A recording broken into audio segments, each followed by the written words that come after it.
اللہ کے نیک بندے جا رہے تھے سفر میں، پیاس لگی، آج کا دور تو تھا نہیں،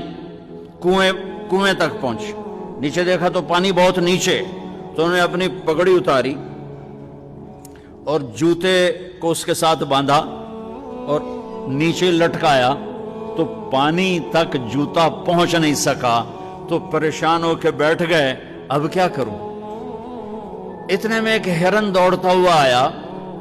اس نے آ کر نیچے دیکھا پانی، تو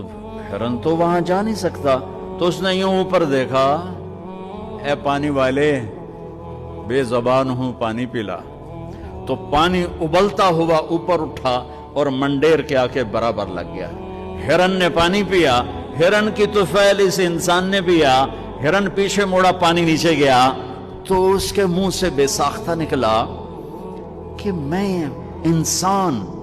میرے لیے تو پانی اوپر نہیں آیا اور یہ جانور کے لیے اوپر آیا۔ غیب سے آواز آئی، تو رسی کا سہارا ڈھونڈتا رہا، اس نے مجھے پکارا، اس نے پانی والے رب کو پکارا۔